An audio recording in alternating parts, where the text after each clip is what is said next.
Could you talk a little bit more about the pressures that you've experienced, not just as an HSP, but as a multicultural woman, that intersection? Mm-hmm. Yeah. So, Mm. a little bit about me and my family. Mhm. My father is Caucasian, Mhm. European American, some Hungarian, some Lebanese, Mhm. German, Irish. And my grandfather was an orphan who was raised by Catholic nuns, Mm. many, many years ago. And Yeah. so he had a very, very tough Mm. personality. Like, pick yourself up by your own bootstraps. Yep. Like, you just work hard, you just push through things. And he was a very strong personality and passed that on to my father and my aunts. And so, on that side of the family, there's a lot of pressure to Yeah. perform, right? Yeah. Like, to work really Yep. hard. And even from like a morality standpoint, they're very Mm. religious. So, like, ethically and living morally, there's a lot of pressure Yeah. on that side. And then my mom is Colombian from Mm. Colombia, South America. She immigrated to the U.S. when she was a Mhm. child with her and her parents, her sister.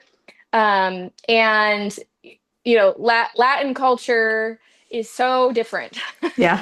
than what my father's culture is, and so um, I get more of my mom's looks, from her side of the family, but personality wise, I'm more like my dad, Mm. more driven, that kind of personality. And so as an HSP, I've wanted to lean into the Latin side of my identity, but it's been challenging. And I don't know if there's any other Latin or Hispanic HSPs out there, but the culture can be quite touchy, quite stimulating, Mhm. quite boundaries can be hard Mhm. to set in that culture because they're much more collectivist and less Yeah. individualistic. And so one example is my mom and my aunts go to Colombia to visit, extended relatives, and I've always wanted to go. I love traveling in general, Mhm. but I find the idea super overwhelming Yeah. because my mom will say things like, "Oh,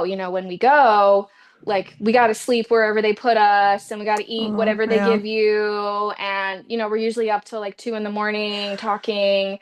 And I'm just like, Yes. ah, like, to me, it just sounds like basically she doesn't mean it this way, but it Sure. sounds to me like you're not allowed to have any boundaries.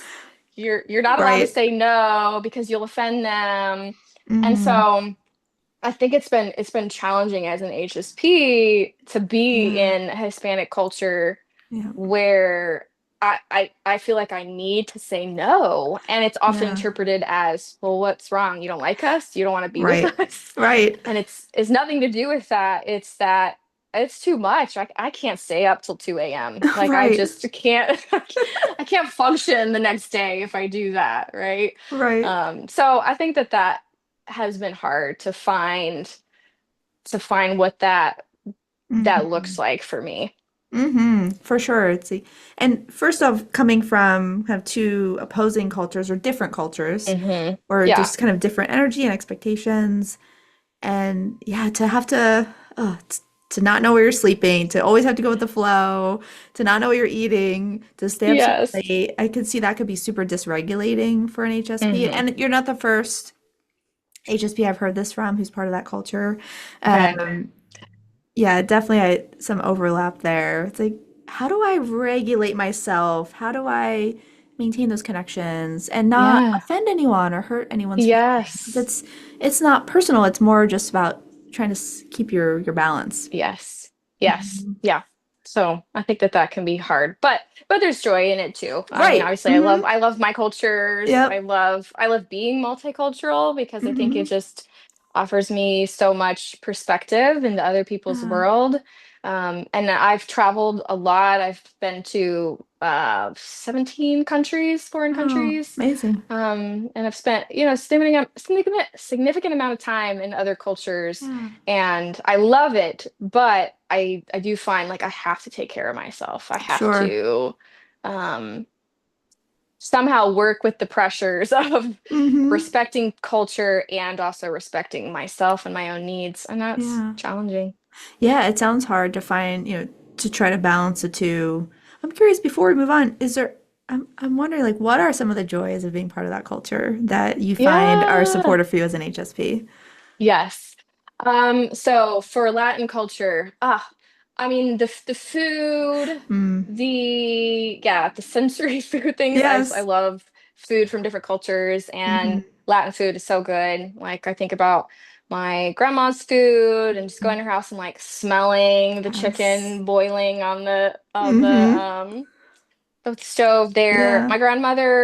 My Latin grandmother was also a gardener, Mm. and I think I really get that from her. I love Wow. gardening, and she was, I mean, she could grow anything in white sugar sand in Florida. Like she grew avocados and pineapples and all kinds of Amazing. stuff.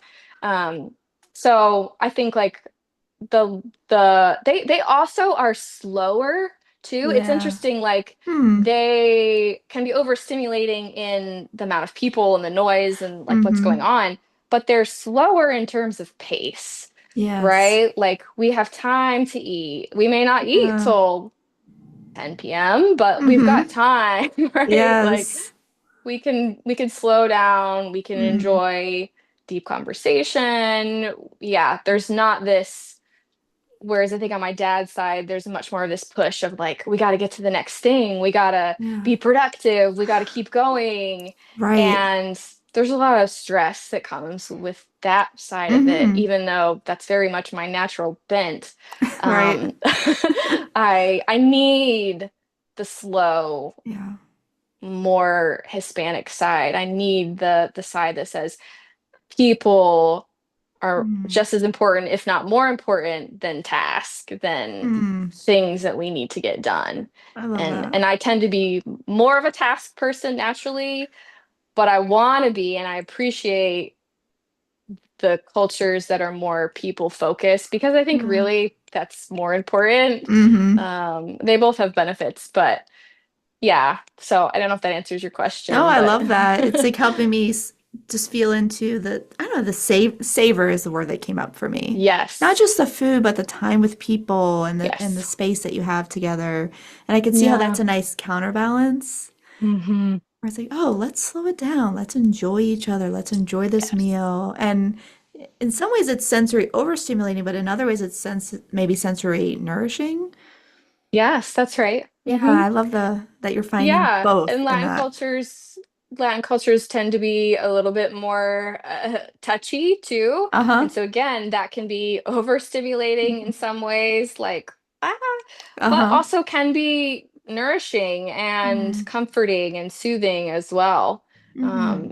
Because yeah, frankly, I don't think we get enough positive touch in our culture, in Western Hmm. culture. Agreed. Um, we tend to sexualize touch in Hmm. general, and I think that that's Hmm. um, a miss for our culture because we need physical We touch do. It's very with regulating.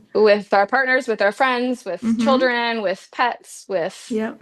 people in the community. And Yeah. so I appreciate that about Latin culture too, because people touch each other. Like Exactly. Right. it's not, yeah, it doesn't have to be sexualized. It's just Hmm. friendly, and we're a community and we're family. And yeah, Exactly.